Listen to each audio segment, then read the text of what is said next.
मटार अगदी ओव्हरकुक न होता अगदी सुवासानेच खाता यावा असा सगळ्यात सोपा आज मटार पुलाव आज आपण पाहणार आहोत. चला तर मग इथे मी एक भांड चांगला बासमती तांदूळ घेतला आहे. आता तो कुकरमध्ये मी आधी शिजवून घेणार आहे. हा मटार पुलाव मी जरा वेगळ्याच पद्धतीने बनवणार आहे. अगदी 2 ते 3 वेळा तांदूळ स्वच्छ धुवून अगदी अर्ध बोट बुडेल इतकंच पाणी घालून कुकरमध्ये थोडेसे हे खडे मसाले टाकून मीठ टाकल्यानंतर याला छान असा शिजवून घ्यायचा आहे. आता भात शिजून थंड होतोय तोपर्यंत पुढच्या तयारीला लागू. कढईमध्ये तेल घेतलं आहे. तेल छान तापल्यानंतर त्याच्यामध्ये 1 चमचा जिरं टाकलं आहे. जिरं टाकल्यानंतर त्याच्यामध्ये टाकला आहे उभा चिरलेला कांदा. तुम्ही इथे बारीक चिरलेला कांदा सुद्धा टाकू शकता. कांदा अगदी लालसर होऊसपर्यंत भाजून घ्यायचा आहे.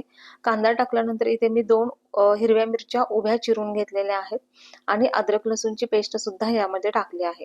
आता सर्व हे अद्रक, लसूण, मिरची, कांदा हे छान परतवून झाल्यानंतर याच्यामध्ये मी 1 वाटी हिरवे ओले मटार टाकलेले आहेत. आता या लाल झालेल्या कांद्यामध्ये हिरवे मटार सुद्धा छान असं तेलामध्ये आपल्याला भाजून घ्यायचे आहेत. हिरवा मटार भाजत आल्यानंतर ह्याच्यामध्ये मी 1 चमचा बिर्याणीचा मसाला टाकला आहे. कारण आपण इथे मटार पुलाव करत आहोत.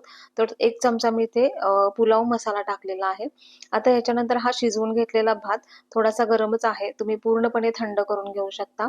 आता हा पूर्ण थंड झाल्यानंतर पूर्ण हा भात मोकळाच होतो. हा भात आणि मटार मसाला सगळा एकत्र एकजीव करून घ्यायचा आहे. वरतून थोडीशी हिरवीगार कोथिंबीर घालून परत एकदा छान एकत्र मिक्स करून घ्यायचं आहे.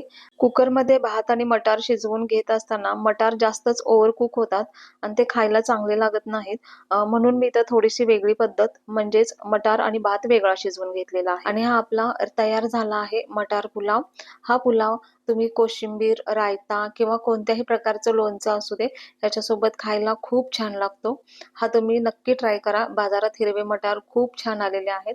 तर चॅनलवरती अजून नवीन असाल, चॅनलला अजून सबस्क्राईब केलं नसेल तर चॅनलला प्लीज सबस्क्राईब करा.